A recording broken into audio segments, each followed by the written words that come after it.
Hai guys, ketemu lagi di kitabelajar.net dalam pelajaran dasar HTML.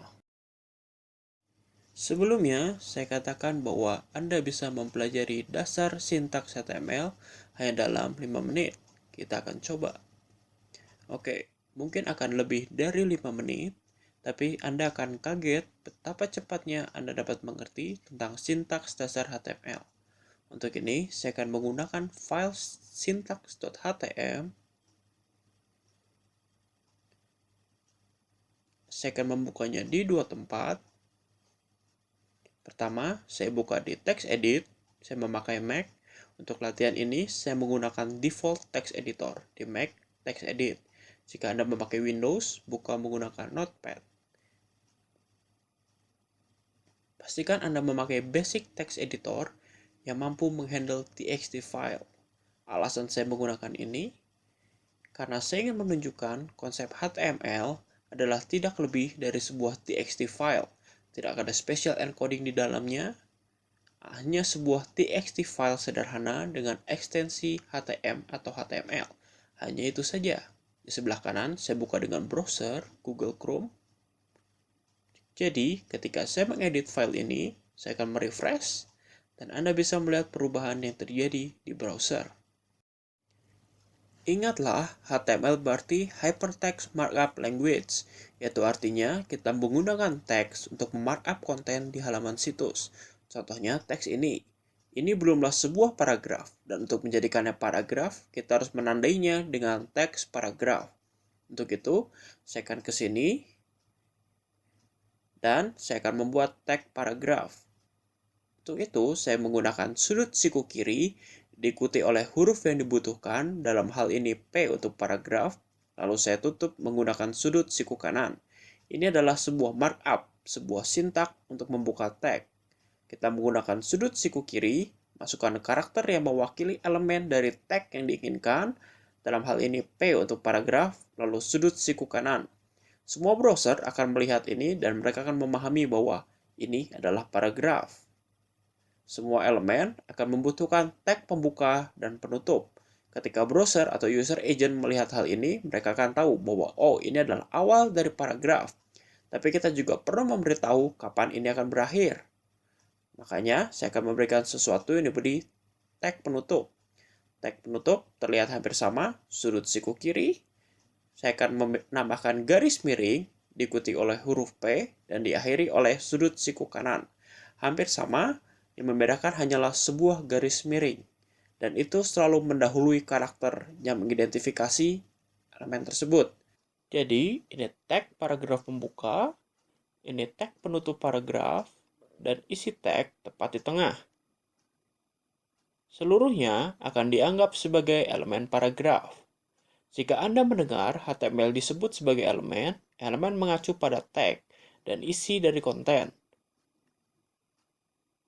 Selain itu, setiap tag juga dapat memiliki atribut. Beberapa atribut ada yang khusus,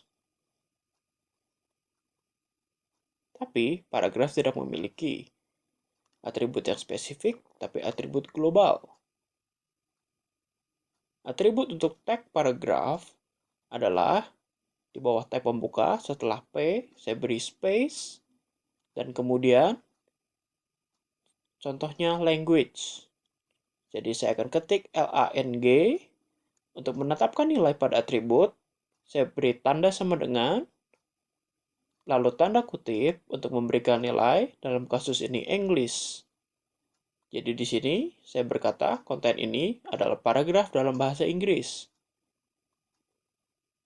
Ini hanya semacam kebiasaan baik.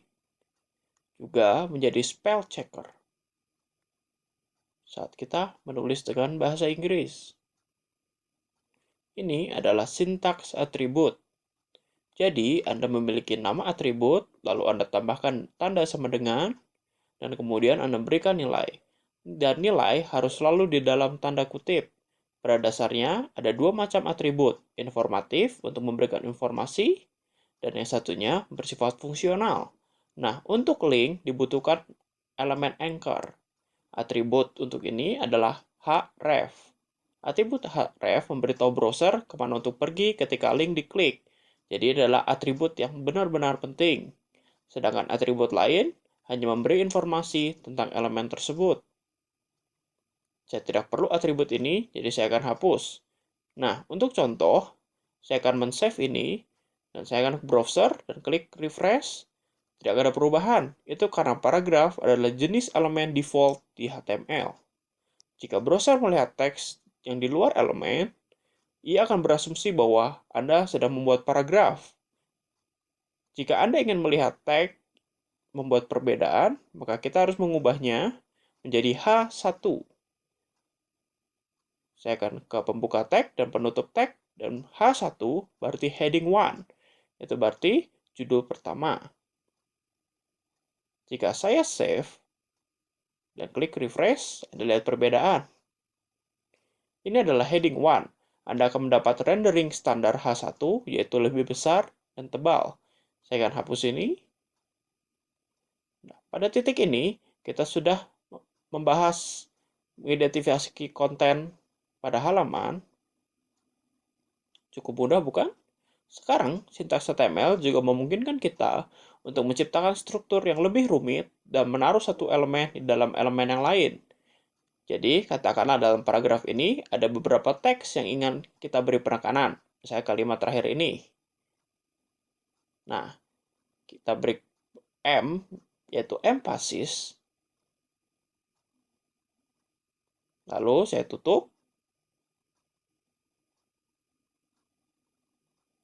Hal ini disebut dengan nesting. Pada dasarnya, membuat tag paragraf sebagai tag orang tua dan tag penekanan sebagai tag anak. Untuk menyatukan mereka bersama-sama, jadi akan saya simpan. Dan Anda bisa lihat ada perubahan yang terjadi. Ini adalah nesting. Ada beberapa aturan dalam nesting. Dan inilah yang akan kita pelajari. Anda harus membuka elemen anak, harus ditutup sebelum elemen orang tua. Mari kita ambil kata-kata di paragraf ini. Contohnya, jika saya ingin menekankan kata paragraf dan saya memberikan teks strong,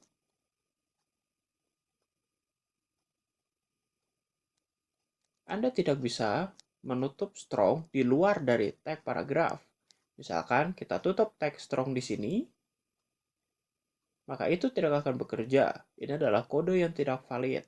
Kita harus menutup tag strong tepat sebelum tag emphasis atau tag penekanan dan juga sebelum tag paragraf tentunya. Baru ini akan bekerja. Jika saya berikan tag penutup di sini, kita save dan kita refresh, bisa kita lihat paragraf berubah. Jadi, inilah dasar-dasar sintaks HTML. Butuh sedikit lebih lama dari 5 menit, tapi tidak terlalu lama. Ingat, konten dalam HTML diidentifikasi hanya dengan membungkusnya dalam sebuah tag HTML.